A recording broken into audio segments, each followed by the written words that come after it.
I was once in an interview. We had 3 interviews that day. And we had interviewed the first candidate. He sounded very smart, like he knew everything. I just did not feel like I was getting soft skills from him. He had all the right answers to all the hard skills. Second interview happened, she had soft skills. She gave answers to the hard skills, but I guess the first guy gave stronger answers to his hard skills, but the second candidate, she had more soft skills answers. She was talking about how she's able to influence her team, she's able to understand her team, she has communication skills, she talked about her leadership skills, she talked about empathy, she talked about focus and dedication.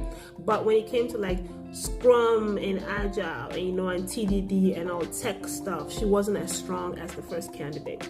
And then we had a third candidate, and the third candidate was the business analyst before, so he had a lot of information on dealing with clients and gathering requirements. However, he wasn't very strong when it came to his agile abilities.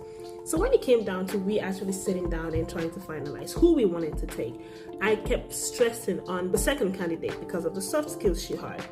But everyone was like, no, we want the first candidate because, he has hard skills. He talks about agility. He knows a little bit about tech and all of those things that he was stressing into. And I was like, okay, you know what? I'll back off because I felt like I was just that one person who was talking about soft skills, but everyone was on these hard skills with that candidate. Eventually, 2 weeks later, the candidate joined the company. Let's just say at the third day, there were lots of complaints on his facilitation skills were a 0. They felt like he could not really help the team with removing blockers and the impediments. Okay, of course, he was just, getting to know the team. But even in asking questions, he wasn't asking questions. They felt like there was no connection, there was no communication. We tried as well. I met with this person. I tried to talk to the person. His manager had spoken to him. We went into the second month, the third month, and it was the same. Like instead, he was jumping into developers' work and trying to analyze and manage the developers as opposed to trying to help them. He actually became an impediment to the team. Eventually, the company had to let him go. And they decided, you know what, let's try the candidate that Cynthia had recommended.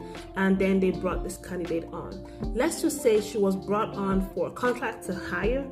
And by the second month, it was, let's just go ahead and make her permanent because she was that great. My reason for saying this is because a lot of times we overlook soft skills.